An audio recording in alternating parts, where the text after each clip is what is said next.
Good morning on this fine rainy Monday morning. Wanted to give you guys an update because it's been about almost exactly 1 week since I went up there and I recorded my first background gig as a naval lieutenant. I lied to y'all last episode and told you I was an admiral. Well, they found a guy older than me to play the admiral, so I play a lieutenant. And for the show, now, as I stated in the last video, the night before I stayed in a hotel room up in Kissimmee, Florida, which was 20 minutes outside of Orlando, because my call time was at 6:18 a.m. on a Monday, and if I didn't stay in Kissimmee or somewhere in the vicinity, I would have had to have left Cape Coral at 2 a.m., which meant that I risked being tired all day.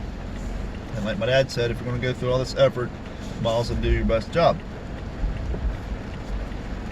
So I got there at 5:45 Monday morning, caught the shuttle, went over to the set, got in wardrobe and makeup and hair, and we were standing about, and they took us into the room where we were shooting. We shot the scene at an old country club in downtown Orlando. I forget the name, starts with a D.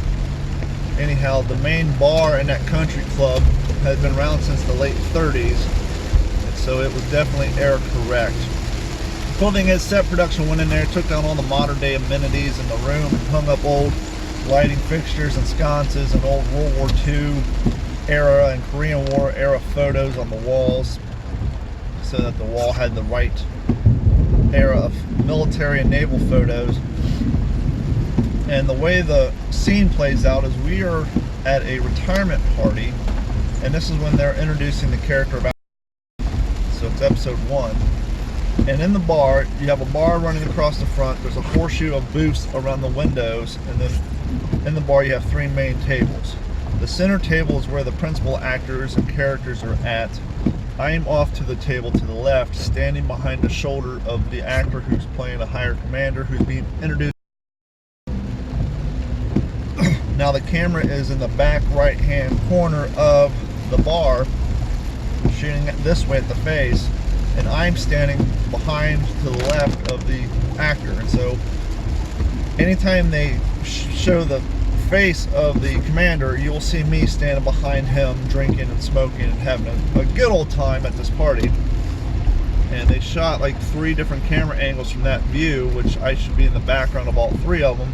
Then they reset, they shot the same scene from the other direction so they can get the other actors' faces in there. And so basically, when they're shooting from behind the main commander, you won't see me because the camera will be set up where I was standing originally, but whenever they shoot from the other direction, you will see me. And so I will have a pretty good amount of on-screen time during that scene. And it was fun, and you know, I learned a lot. The crazy thing, the big difference between TV show and movies is movies, they'll go back a lot of times and do VO work to get clear, precise wordage, and they'll overlay the video, so the actors go back and do a lot of stuff in the studio. This being a TV show, it didn't work that way. All the actors had lav mics on them, and so when we were doing the background work, we had to pantomime. We couldn't say anything. So we're having conversations looking like we're at a party, but we're not saying a word. And we had to reshoot a handful of times. I mean, the 3 scenes that we shot in that one location took us hours. But the cool thing was, before we shot, we were kind of standing around, and the assistant director came over and introduced himself to a couple of us, and I said, "Hey, I'm Don Abernathy," and he looked at me in my uniform and said, "Were you in the military?" And I said, "No, I'm a living historian. This is what I do. I wear vintage uniforms." And he's like, "I'm not familiar with that term. What exactly is that?" And I began to explain to him about me being a World War II reenactor and going around to museums and air shows and my podcast and all that stuff. And he's like, "Oh, kind of like the old Civil War reenacting?" I was like, "Absolutely." He said, "Well, I wasn't aware that that was a thing for World War II." I was like, "Well, it's getting to the point now where they're doing Korean and Vietnam War as well." And he's like, "Well, I'm interested in that. I'll talk to you later about it." And he wandered off. And I just thought, well, here's the director just being nice to the background actors. Didn't think much of it. Lo and behold, he found me about 2 hours later. And he said, hey, tell me more about this living historian stuff. So we had a conversation and we started to talk. And he looked at me and said, I like you. I want to make sure you're around for the whole series. Okay, great. Here's the downside. He called me Dan. Now, this isn't an indictment on him. I've been dealing with this my whole life. I've had teachers who've had me for multiple semesters call me Dan. And this is something I thought about when I started doing this, when I signed up for the casting company, because they do have a spot for stage names. Dan and Don are very interchangeable, and I've had people confuse that quite a bit. I've even had the ladies at Starbucks write Don, D-A-W-N, as in the female equivalent on my cups. My middle name is Preston.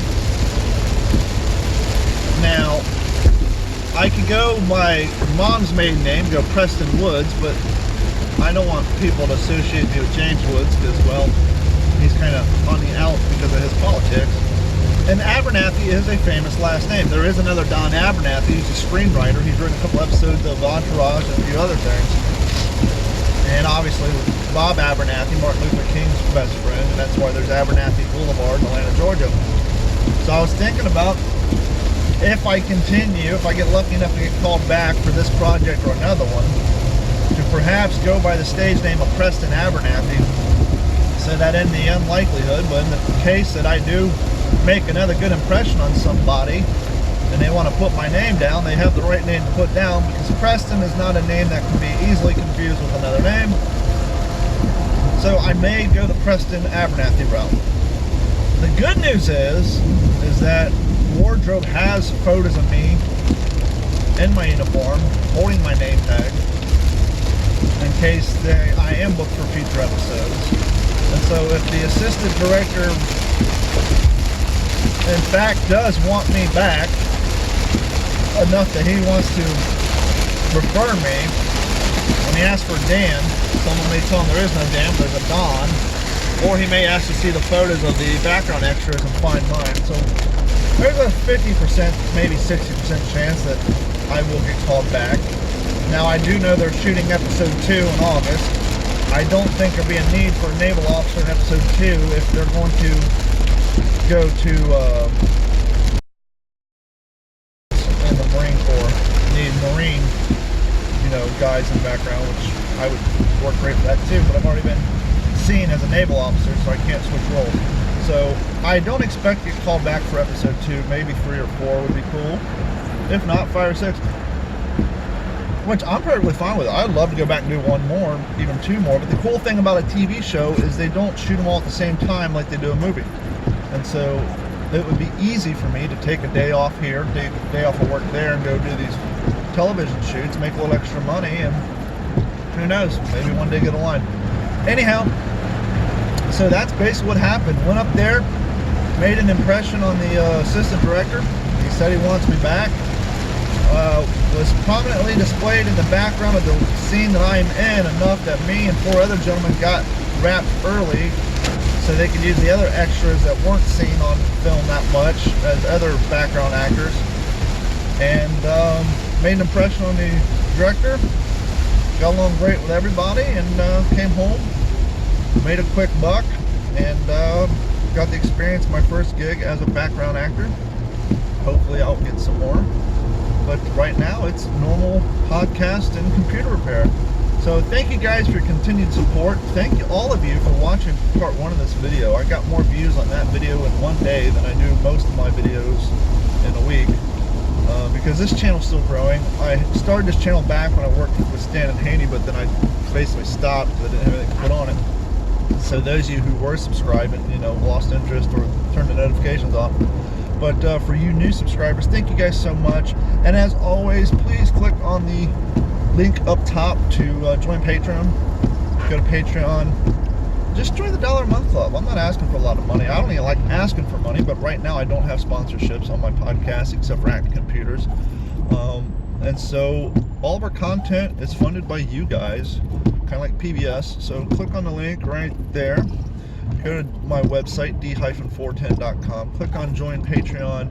Sign up for the $1 a month club, the $3.50 a month club, or the $7.50. If you sign up for the $7.50 on month number 2, I will send you a free t-shirt of your choice from our store.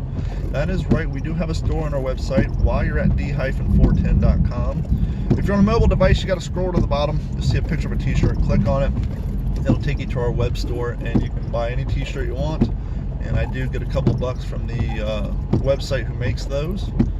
And also Amazon, while you're at d-410.com, click on the Amazon link, save that to your favorites bar or your desktop, and the next time you next time you shop on Amazon, just click on that link, and it won't cost you anything at all, but they will send me some referral money, and that will also help support the channel, the content, the podcast, and all of the above. Thank you guys so much. You rock. Stay dry, and gotta get to work.